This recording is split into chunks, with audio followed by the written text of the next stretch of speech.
In this video, I will show you how to fix Claude AI something went wrong error. So the first thing that you need to do is check your internet connection.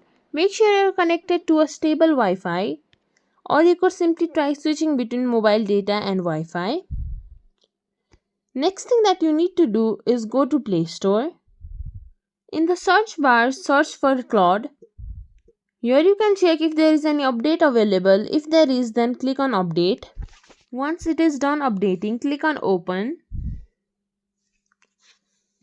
Then your Claude AI should start working. If it is still not working, then go to settings. Scroll down below until you find apps, click on it. Then click on app management.